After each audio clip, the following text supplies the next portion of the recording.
정정하신 거지 그럼. 네. 이렇게 빌빌하잖아요. 그 지금 저 어머니께서는 마을에서 지금 집에서 가족이 몇 분 계세요? 여기 현재 여기 이 동네 집에서? 3명이. 네 명인데 한 명은 서울 갔다 주말에 들어오고 딸하고 우리 할아버지하고 나하고. 예. 따님은 올해 몇이세요? 62이야. 따님이 62. 예, 우리 할아버지는 89. 내년에 90이래요. 예. 이 마을이 예. 이 마을뿐 아니고 어느 마을에 가도 요즘 애기들을 안 낳아가지고요. 예, 애기가 없어요. 그래가지고 나라가 지금 망하게 생겼어요. 맞아요. 큰일이야. 그 애기들 안 나오면 이제 나라 망하는 거지 뭐 어떡해요. 그러게 말이에요. 자, 그래가지고 뭐 중국에서, 베트남에서, 태국에서 이런 사람들이 들어와가지고 다 이제 차지하고 이제 그 사람들 좋은 일 시켜주게 생겼어요. 외국 사람이 애기도 많이 낳아요. 외국 여자들이 네. 와요. 큰일 났어요. 젊은 애들이 시집장가도 안 가려고 우리 손주들도 6명인데 이제 둘이 갔어요. 안 가려고 저래. 그리고 시집 장가를 가도 애기를 안 낳으려고 하니까 그래요. 그게 문제지요. 그게 큰일이야. 예. 어떻게 그렇게 해서 이 나라가 이렇게 그냥 우리가 애써 예. 이렇게 나라를 이렇게 잘 가꿔놓고 끝을 보기에는 옛날에 30년 전, 40년 전보다 미끈하게 잘 만들어 놨잖아요. 살기도 좋고. 옛날에 전기가 있었어요? 그러면요. 없었잖아요. 그런데 지붕도 그때는 다 조각집이었잖아요. 그러면요. 근데 지금 이렇게 다 집집마다 냉장고, 전화, 뭐 텔레비전 다 있고 그런데도 이 살기 좋게 되는데 이제 애기를 안 낳으면 이제 다 망하는 거지. 이제 살기 좋으니까 애들이 더 애를 안 낳는 것 같아. 저만 신나게 살으려고. 그러니까요. 네. 큰일 났어요. 옛날에 우리는 그냥 뭐 7, 8 그렇게 낳았죠. 예전에는 7, 8 낳았죠. 예. 열도 열도 낳고 그랬는데. 네. 그런데 이제 앞으로 저 생각인데 애기 하나 낳는데 한 1억씩 주면 1억 원씩 1억이면 논 한 10마디 사거든요. 한 명 애기 낳는데 논 10마디 값씩 지어주면 다 안 놓겠어요? 서로 낳지 뭐 그래. 그럼 서로 낳겠죠? 그렇지. 애기 낳는 게 돈 버는 건데 예? 나라가 지금 돈을 엉뚱한 데 다 써버리고 맞아요. 애기 놓는데 이런 데다 투자를 좀 해줘야 될 건데 옛날에 그 6.25 마치고 어머니 얼마나 그때 어려웠어요. 그럼요. 그때 불도 없이 깜깜하고 뭐 텔레비가 어디 있었어요. 예. 그렇지만은 그때 애기를 갖다가 다 셋 놈은 적었어요. 넷도 적었어. 다 5, 6, 7, 8 낳았지 않습니까? 어머니도 그랬죠? 예, 난 5을 낳았어요. 그러니까 5도 많은 거 아니었어요? 많은 거 아니에요 그때는. 예. 그때는 뭐 7, 8은 보통 낳았으니까. 그러니까요. 그렇게 했는데 지금은 뭐 둘도 안 낳으려고 그러고 하나도 안 낳으려고 그러고 아예 시집장가를 안 가려고 그러니 그게 큰 문제 아니에요. 그러게 말이에요. 시방 50, 60 넘은 사람이 많아요. 처녀 총각이. 그러니까요. 예. 아유, 그러니까 근데 나이도 많은데다가 장계도 안 가니 장계 간들 애를 낳겠어요? 그러니까요. 아유. 결혼해도 말도 안 듣는 거예요. 예. 이게 참 큰일이에요. 우리도 큰 손주가 지금 40살인데 저렇게 결혼을 안 하겠대. 그래요, 몇 살인데요, 큰 손주가? 40. 40살. 예. 40인데 결혼 안 해요? 안 한대요. 저렇게 안 한다고. 혼자 아주 지금은 좋은데 저렇게 안 한다고 소리가. 시방은 다 그래요. 안 하려고 그러죠. 큰일입니다. 이렇게 이게 그런데 이 마을만 그런 게 아니고요. 어느 마을이나 다 그래요. 우리나라가 전 세계에서 애기 안 낳는 순위 1위래요. 그래서 어떻게든지 이제 젊은 사람들이 얼마 안 되지만 애기 낳는 거를 권장해야 돼요. 예. 그래요. 그런데 애기 안 낳는 순위 1위면 20년, 30년 후에는 나라가 필연적으로 망해요. 그렇죠. 우리가 옛날에 집안에 손이 없으면 배를 못 이으면 그 집 얼마 안 가서 망해버리잖아요. 그렇죠. 예. 우리 그런 거 들어보셨죠? 그럼요. 그거가 똑같아요. 나라도 큰 20년, 집안인데. 30년이면 노인네들도 다 없어져 있고. 그러니까 아주 지금 우리 대한민국에 장례식장, 사람 죽으면 이제 화장해가지고 보내는 장례식장이 7,600군데래요. 장례식장은 7,600군데인데 산부인과 아기 낳는 그 병원, 아기를 낳을 수 있는 병원은 700곳밖에 안 돼요. 아이고 그러니까 그래. 애기 낳는 사람이 없어서 그런 거지. 그러니까 다 병원이 망해버린 거지. 애기 낳는 사람. 그래가지고 되겠습니까?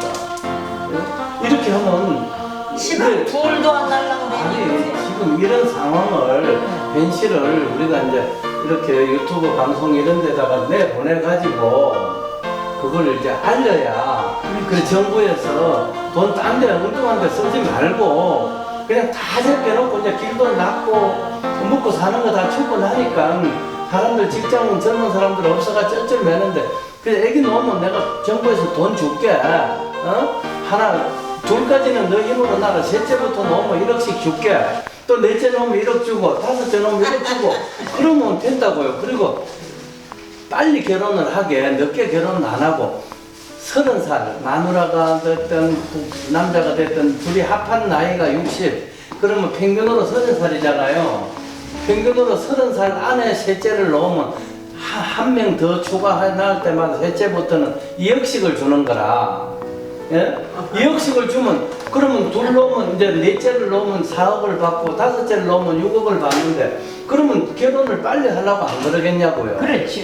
그렇죠. 그럼요. 그러면 맨날에 돈 안 줘도 막 눈치 받으면서도 아기를 5, 6, 7, 8 낳았는데 그래 시방 그래요. 이제 이렇다는 뻔뻔히 얘기죠. 노는 저기 아주 실업자는 그냥 뭐 한 달에 40만 원, 50만 원 주고 예. 일하는 노인애들은 조금 주고 또 계속 그러자 나라에서 해놓은 게 그게 틀렸다고요. 맞아요. 그렇게 해가지고서 무슨 이 진짜. 나라가 번창할 될 바래요. 맞아요. 아이고. 어머니, 제가 와서 이렇게 하는 것은 이 실상을, 이런 실상을 전부 사람들도 알 거라 이거예요. 그런데 좀 제대로 알려가지고 이 나라가 지금 일이 망하는데 너네들은 맨날 요새 어떤 장관이 뭐 자기 새끼들만 잘 먹이고 하려고 그 나쁜 짓 해가지고 그거 보셨죠? 예. 막 그러면 마누라도 빨리 얼른 내놔야지. 자기네 식구 다 망가지는데도 가만히 있잖아 글쎄. 그러니까 마누라도 그렇고 애들 딸도 그렇고 아들도 그렇고 이렇게 난리를 치는데 그렇게 난리 자기 치는데. 뱃속만 차리려고 그러는데 그게 사람이에요? 그거 아니잖아요. 이 그래가지고 애기들 많이 낳는 젊은이들한테 돈을 좀 풀으라고 내가 이걸 가지고 이걸 방송을 찍어가지고 전부 국회의원들이나 장관들한테 너 그거 우리나라 이렇게 애기들 많이 낳게 안 만들라 그러면 그 자리에서 다 내려오라고 내가 하려 그래요. 예? 그래야 돼요. 잘하시는 거라. 예. 그렇게 해야 우리나라는 살려요. 정말 큰일 났어요. 이 나라가 그러니까 지금 저기 선생님 같은 사람이 몇 대예요 여기 하는 게. 그런데 어머니 큰일이에요. 저는 제가 잘 먹고 잘 살라 그런 건 아니고요. 알겠어요. 그렇죠. 이 나라가 지금 정상이 아니라는 건 어머니들도 이해하시죠? 그럼요. 애기 안 낳으면 그거는 끝나는 거예요. 아들이든 딸이든 많이 낳아야 돼요. 이렇게 되면 나중에 이제 중국 애들, 일본 애들 뭐 이런 애들이 우리나라 깔보고 그냥 그래도 백이민족이라는 건 이제는 없어졌어요. 없어져 버려요. 없어졌어요 이제는. 네.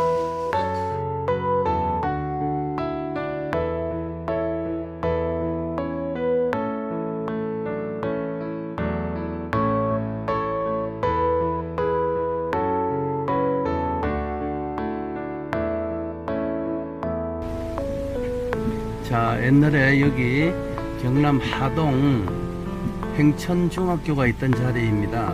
한때는 학생 수가 500명이 넘었었는데요.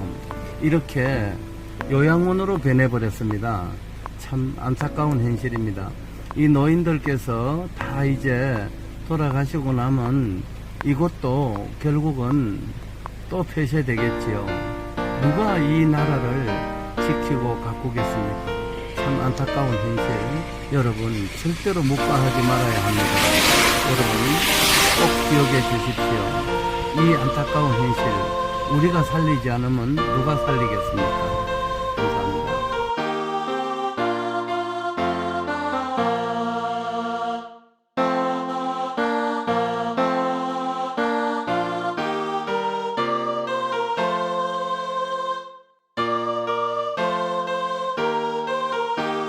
세 자녀 이상의 다출산자님들께는 국가유공자 이상의 정중한 예우를 해드려야 합니다. 백척간두라는 고사성어가 있습니다. 자연은 인간의 힘으로는 거스를 수 없습니다. 무더웠던 한여름 더위도 9월 중순을 지나면서 어느덧 아침 저녁으로 옷깃을 여미게 할 정도로 기온이 많이 내려갔습니다. 수확의 계절이 온 것입니다. 자연의 섭리는 오묘합니다. 흔히 들을 수 있는 말이 있습니다. 뿌린 대로 거둔다. 뿌리지 않고 수확을 기대할 수는 없습니다. 근래 우리나라의 출산율 추이가 심상치 않아서 뜻있는 선각자들의 걱정을 자아내고 있습니다. 식물로 치자면 어린이들은 꽃에 비유할 수 있을 것입니다. 보통의 경우 꽃은 봄에 핍니다. 꽃이 피고 열매가 맺으면 여름날 뜨거운 태양이 열매를 성숙시켜 가을에 수확을 하게 됩니다. 그것이 자연의 섭리입니다. 수확은 파종을 전제로 합니다. 파종하지 않으면 수확도 할 수 없습니다. 지난해 우리나라의 합계 출산율은 0.98이었습니다. 합계 출산율은 여성 한 명이 일생 동안 낳는 자녀의 수입니다. 남자는 아기를 낳을 수 없으니 결국 합계 출산율이 0.98이라는 뜻은 남녀 한 쌍이 일생 동안 낳는 자녀의 수입니다. 남자는 아기를 낳을 수 없으니 결국 합계 출산율이 0.98이라는 뜻은 남녀 한 쌍이 일생 동안 채 한 명의 자녀도 낳지 않는다는 뜻의 다름이 아닙니다. 인구가 동일한 수준을 유지하기 위해서는 합계 출산율이 2.1은 되어야 합니다만 세계에서 그 유래를 찾아볼 수 없는 0.98이라는 수치는 30년 이내에 나라가 문을 닫을 수밖에 없다는 사실을 웅변하고 있습니다. 우리나라는 지도청의 무능과 분열로 국력이 쇠약해짐으로써 주변 강국들의 수많은 외침을 받아왔지만 그래도 나라의 맥맥을 유지할 수 있었던 것은 국민들이 건재했기 때문이었습니다. 지금까지 나라가 위기에 처했던 역사를 되짚어 본다면 고대사 부분을 제외하더라도 고려시대 중기에 몽골군의 침입과 조선시대 일본에 의한 임진왜란, 정유재란을 비롯하여 청나라가 군신관계를 요구하며 일으킨 정묘호란과 병자호란, 그리고 일제의 식민통치, 또한 중국 마오쩌둥의 지원을 등에 업고 김일성이 일으킨 동족끼리의 분쟁인 6.25 한국전쟁 등을 꼽을 수 있겠습니다. 나라가 완전히 망했다가 기적적으로 살아날 수 있었던 배경에는 우리 민족의 저력이 고스란히 담겨져 있다고 할 수 있을 것입니다. 그런데 작금의 현실은 어떻습니까? 일각에서 재조명되고 있는 발해국 멸망의 경우 혹자들은 백두산에서 일어난 대규모 화산 폭발이 그 원인일 수도 있다는 학설을 제기하고 있습니다. 나라가 망하는 이유의 대부분은 외침에 의한 것이고 극히 이례적으로 천재지변이 있기도 합니다. 하지만 국민들이 출산을 기피함으로써 국가를 지탱할 수 있는 국민이 없어서 나라가 망해버린 경우는 세계사를 눈을 비비고 뒤져보아도 결코 찾을 수가 없었습니다. 그런데 이런 희귀한 일이 우리 대한민국에서 일어날 가능성이 매우 높아졌습니다. 그것도 20-30년이라는 매우 짧은 기간 안에 현실로 우리가 어떻게 지키고 가꾸어 온 나라입니까? 그런 나라가 바로 우리 세대에서 문을 닫는다? 그 사실이 도저히 믿기지 않지만 그것은 현실이 되고 있습니다. 이제 그 악몽을 피할 수 있는 시간은 불과 10년 안팎이어서 마음이 조급해집니다. 대한민국이 망한다고 슬퍼하거나 망하지 않도록 도와줄 나라는 동맹이든 우방이든 이웃나라든 단 한 곳도 없을 것이고 도와줄 마땅한 방법도 없습니다. 돈이나 물건은 그냥도 주고 구워줄 수도 있겠지요. 하지만 우리가 이민을 받아들이지 않는 한 대한민국을 존속시키는 방법은 없습니다. 아무리 어려워도 우리 스스로가 방법을 찾아야 하는 것입니다. 1950년대나 60년대에는 산부인과 병원도 없었고 전기, 상수도는 당연히 없는 초가집의 단칸방에 살면서도 자녀들을 대여섯 명씩 낳는 것은 흔한 일이었습니다. 지금 필자가 머무르고 있는 미얀마에서도 우리나라 1960년대와 비슷한 수준의 생활 여건에서 살고 있는 사람들이 많습니다. 그들 역시 전기가 없는 산골에서 대나무나 억새풀 등으로 지은 초가의 단칸방에 살면서도 자녀들만큼은 대여섯 명씩 두고 있습니다. 30년 후에 망해버릴 나라보다는 빈곤 속에서도 희망이 있는 미얀마가 더 비전이 있는 나라라는 점은 비단 황금손 혼자만의 생각이 아닐 것으로 보입니다. 씨앗은 시기에 맞게 파종이 되어야 꽃을 피우고 열매를 맺을 수 있습니다. 지금 우리는 현실에 안주하기 위해 작은 고통들을 감내하려고 하지 않습니다. 씨앗을 뿌릴 생각을 하지 않으면서 꽃이 피고 열매 맺기를 기다리고 있는 것입니다. 다른 말로 표현하자면 결혼도 출산도 하지 않으면서 편안함만을 추구하려는 심리가 팽배합니다. 지금 우리나라의 상황이 이렇습니다. 문재인 정부 들어서 2019년도에만 하더라도 길거리의 담배꽁초를 줍거나 빈 강의실의 전등 끄기 같은 사소한 일을 하는 단기 일자리를 만든다는 명분으로 지원한 국가 예산이 23조 원을 넘었고 주거, 의료, 생계, 교육 등 복지 예산에 162조 원을 투입시키는 등 천문학적인 국가 예산을 쓰고도 2019년도 상반기 출산율이 전년 동기 대비 7.7%나 급락하는 비극적인 상황으로 치닫고 있습니다. 나라가 망해가는 여러 분야에서 나타나고 있습니다. 어린이들로 넘치던 유아원, 유치원, 초등학교 등이 순서대로 문을 닫고 아기들의 출산용품이나 옷 등을 제조하고 판매하던 중견기업의 몰락,